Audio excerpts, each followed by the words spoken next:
Level 1. The tip of the iceberg. The stories everyone knows. Al-Qaeda hijackers and official narrative. On September 11, 2001, 19 terrorists belonging to the group Al-Qaeda hijacked 4 commercial airlines. 2 planes were flown into the Twin Towers of the World Trade Center in New York City. A third hit the Pentagon. The fourth, Flight 93, crashed in a field in Pennsylvania after passengers attempted to retake control. Approximately 3,000 people died. This is the version accepted by the US government, many international bodies, and the mainstream historical record. 9/11 Commission report and NIST investigation. The 9/11 Commission 2004 was formed to establish what happened, identify failures, and recommend changes. The National Institute of Standards and Technology, NIST, conducted a detailed study into the collapse of the World Trade Center buildings, especially the Twin Towers and World Trade Center 7. Their conclusions? The aircraft impacts plus resultant fires weaken support structures leading to progressive collapses.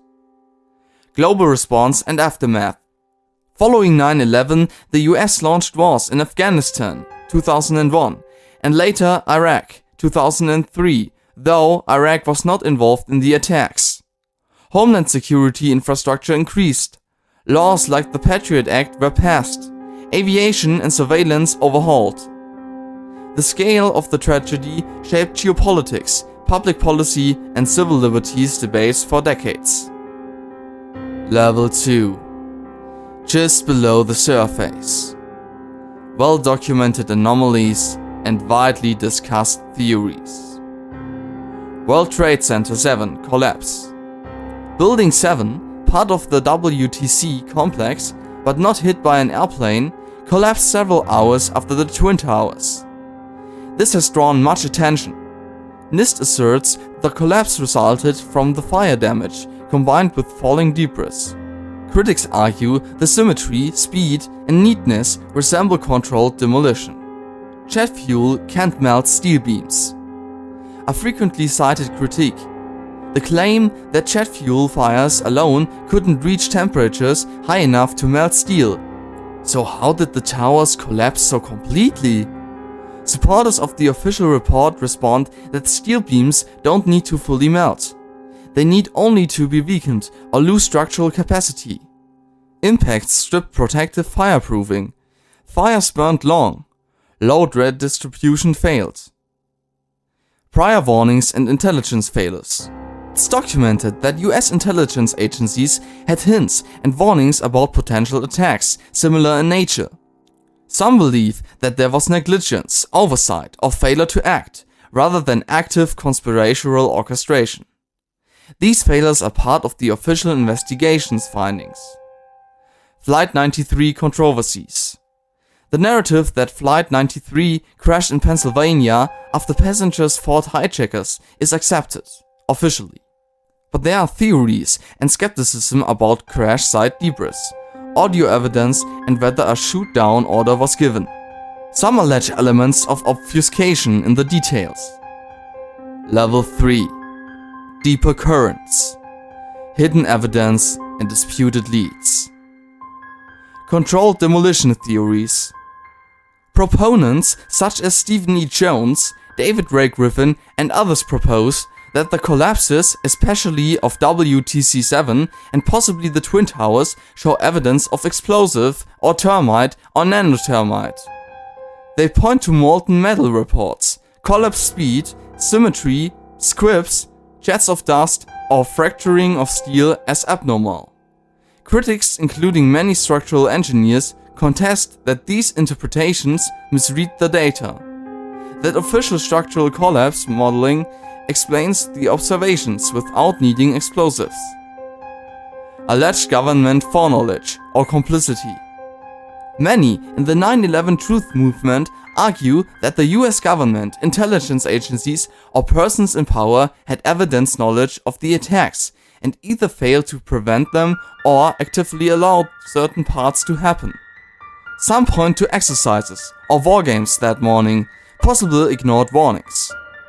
But mainstream investigations have found no verified evidence that key decision makers deliberately allowed the attacks to happen as part of a plan. Pentagon attack theories. Some claim the Pentagon was not hit by American Airlines Flight 77, but by a missile or some other object. These theories cite alleged inconsistencies in damage pattern, witness statements, or lack of visible wreckage in some photos. The official account, corroborated by multiple investigations, eyewitnesses, aircraft parts, and flight data, holds that the hijacked plane did indeed strike the Pentagon. Media and documentary alternative narratives. Films like Loose Change and authors in the Truth movement have raised many documented criticisms of official reports, from suggested omissions, redactions, delayed release of data, to conflicting witness statements. The existence of these alternate narratives helps fuel public doubts. But many of these criticisms have been countered or debunked by independent experts. Level 4. Into the abyss. Disturbing speculations and less supported theories. Inside job. Deliberate US government orchestration. The idea that elements of the US government planned or orchestrated 9/11, planting explosives, standing down air defenses, controlling collapse, etc. These go beyond mainstream theories. Supporters often point to what they claim are improbable coincidences or strange behavior of agencies. Critics argue the scale of coordination, secrecy, and numbers of people would need to be involved makes this unlikely. Very little credible documentary evidence supports active orchestration. Shootdown of Flight 93. Some theories say Flight 93 did not crash due to passenger uprising, but was shot down by the military. This is generally not supported by physical evidence. Official reports and investigations find no proof of shoot-down orders and analyze the crash debris consistent with a crash from within. False flags and deep state plots. Conspiracy theories often assert that 9/11 was used by powerful internal factions, deep state, intelligence agencies, neoconservatives, etc., to justify war, to reshape laws, erode civil liberties, or push political agendas. While motives for exploitation or opportunism are plausible and are discussed, that is different from proof of planning or complicity. Suppressed evidence, missing data, classified documents. Many critics believe there remain sealed or heavily redacted documents, missing records or unexamined testimonies. Some believe that video surveillance data, witness interviews, or engineering data were withheld or destroyed. Some of these claims are true in the sense that not all data is publicly released, but whether that amounts to cover-up or innocent bureaucracy is hotly disputed. Level 5. The ocean floor. Most shadowy claims, fringe theories, and unproven hypotheses. Nanothermite explosive devices in the towers. Extremely specialized claims about traces of exotic explosive materials in dust, etc. These are very controversial. Peer review and replication are limited. Mainstream science does not accept explosive demolition was necessary. No plane at the Pentagon. Hoax planes, holograms. Some claim that flight recordings were fabricated, that planes were substituted, or that certain crashes were illusions. These are almost universally dismissed by experts, investigators, survivors, and physical evidence. Massive global conspiracy networks.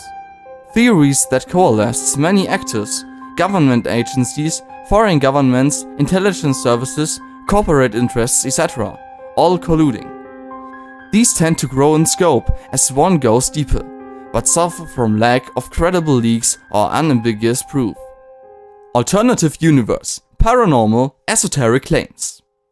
In some theories, one finds ideas about psychic premonitions, UFOs, mind control, manipulated timelines, supernatural elements. These are the least evidenced, often quoted in conspiracy forums, rather than serious historical or technical studies. If you wanna know how deep the Kennedy assassination iceberg is, click on the video on the left. Thanks for watching.